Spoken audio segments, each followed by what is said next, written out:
इस वीडियो का उद्देश्य केवल सूचना देना और जागरूकता फैलाना है। ये किसी समुदाय, राष्ट्र या धर्म के खिलाफ नहीं है। सभी जानकारियां विश्वसनीय मीडिया रिपोर्ट्स पर आधारित हैं। 2. कभी कभी वक्त ठहर सा जाता है और एक खूबसूरत वादी खून से लाल हो जाती है।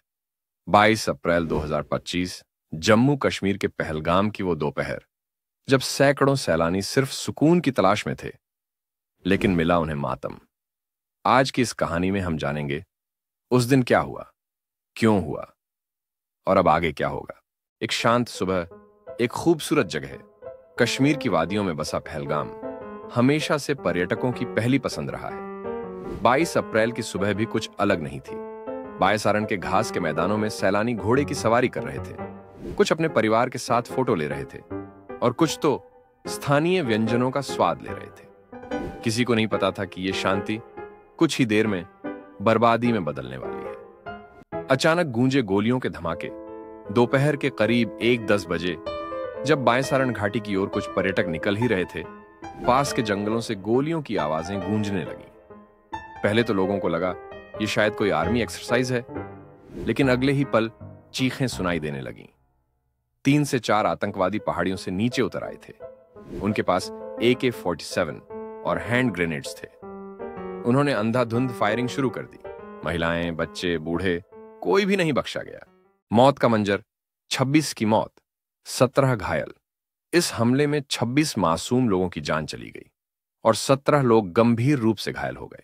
उत्तर प्रदेश, बिहार, पश्चिम बंगाल और नेपाल से आए अधिकतर सैलानी इस हमले का शिकार बने।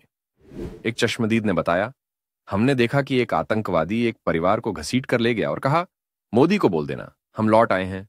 घायल हुए लोगों में एक छोटा बच्चा भी था, जिसे उसकी मां ने अपने ऊपर लेटकर बचा लिया।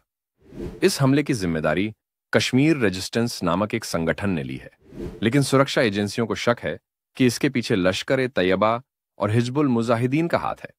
हमले के बाद NIA और CRPF ने संयुक्त ऑपरेशन शुरू किया और कई संदिग्धों को हिरासत में लिया गया। बॉर्डर इंटेलिजेंस के मुताबिक ये आतंकवादी पिछले 1 हफ्ते से इलाके में छुपे हुए थे। प्रधानमंत्री नरेंद्र मोदी ने हमले की कड़ी निंदा की और कहा, हम शहीदों को भूला नहीं सकते। आतंकवाद को जड़ से उखाड़ना हमारी प्राथमिकता है। गृह मंत्री अमित शाह ने तुरंत हाई लेवल मीटिंग बुलाई और कहा, जवाब दिया जाएगा, वो भी बहुत जल्द। इसके साथ ही भारत ने पाकिस्तान से बातचीत स्थगित कर दी और राजनयिकों को वापस बुला लिया। अमेरिका, ब्रिटेन, फ्रांस और जापान जैसे देशों ने इस हमले की निंदा की और भारत के साथ एकजुटता दिखाई।